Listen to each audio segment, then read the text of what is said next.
at WCTCAM.com.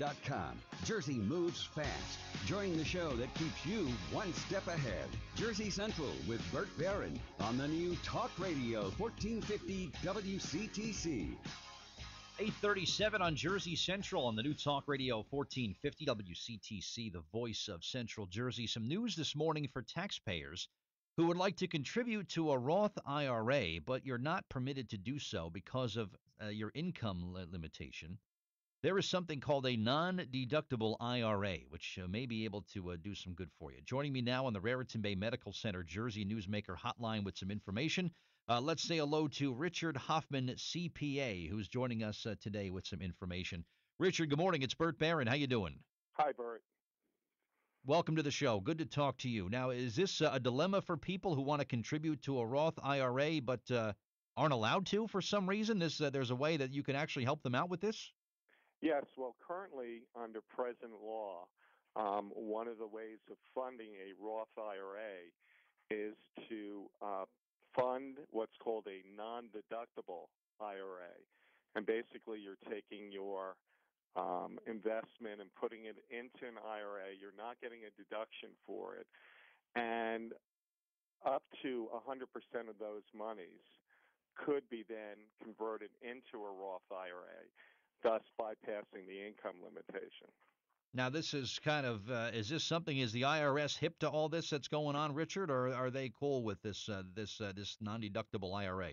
Well, apparently this has been on their radar screen, and the proposal now coming up in 2016 is to close down this loophole. Okay.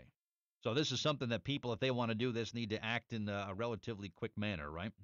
Yes, we're hoping that the legislation won't roll back to January 1st, 2015, and that will be determined by Congress, of course. But it looks like it'll be something that will affect this strategy probably in 2016. Okay. How about the impact that it has on plans that are similar to this one? Maybe there are other retirement plans that are out there. Are there some other ways that maybe someone could contribute, or is that kind of the end is coming to that too? Well, basically, for this strategy, this is really the only way of working around the income limitation for Roth IRAs.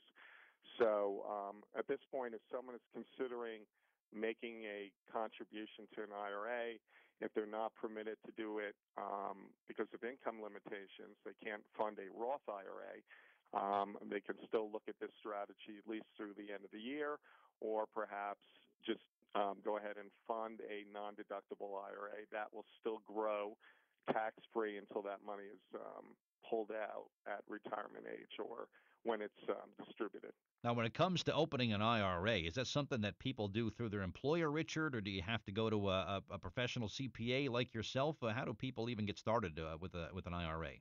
Well, setting up IRAs are basically, it's a pretty easy step to do. Most people do ask the advice of their tax preparers or CPAs.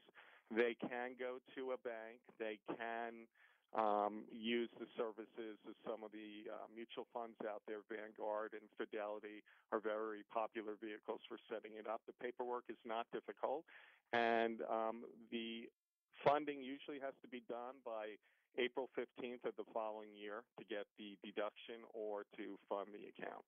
And this is something that you want to have somebody with some knowledge to take care of. You know, your neighbor is who you borrow, a cup of sugar and a hammer from now and then. You don't want your neighbor setting up an IRA, right? No, and it should be part of your future planning for retirement. So you should seek the advice of someone who has had the experience, and certainly our firm can do that.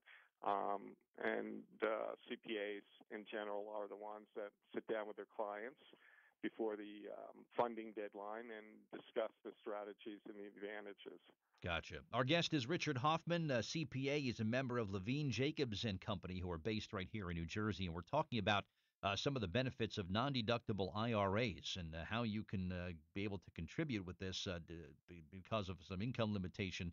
You're unable to contribute to a Roth IRA, but this sounds like something that might work. A lot of changes with IRAs that you've seen, Richard, over the years. How long have you been doing this? I've been doing it for 33 years, and Bert, you would think that this is a very simple way of funding part of your retirement, and the rules have changed dramatically over the last 15 or 20 years. They keep tweaking it and changing it, and I wish they would just leave it alone, but that's not going to happen apparently. Yeah, I guess not. I mean, a quarter will always be 25 cents. A dime will always be 10 cents. That'll never change. But it seems like how you use that money is constantly changing. Oh, it's like it's always from one day to the next, it's different. Yeah, and one final thing is that the government, again, on their radar screen is looking at how much money is being accumulated in retirement accounts, and they're thinking of ways of accelerating the distribution of those funds so that they can generate more tax revenue. So Mhm. that's something else that people have to sort of be aware of. It used to be advantageous to fund a lot of these retirement accounts, and Roth retirement accounts do provide an opportunity of funding monies without having required minimum distributions, unlike non-deductible or deductible IRAs. And we don't know if that'll ever change. Gotcha. Well, it sounds like there's always things that are always kind of changing. Sometimes that benefit the taxpayer, and sometimes they don't. So, but you still got to get some good information, Richard. How does someone talk to you about this non-deductible IRA and how it works? Well, you can reach us. We're in Livingston, New Jersey. Mm-hmm. Our phone number is 973-992-9400, and our website is ljcpa.com. And you can certainly reach out to us either way, and we will respond to you. Very good, Richard. Good to have you on the show this morning with some good information, and have a good Tuesday. Okay. Thank you again for having me on, Bert. All right, my pleasure. Thank you. All right, Richard Hoffman, my guest here on Jersey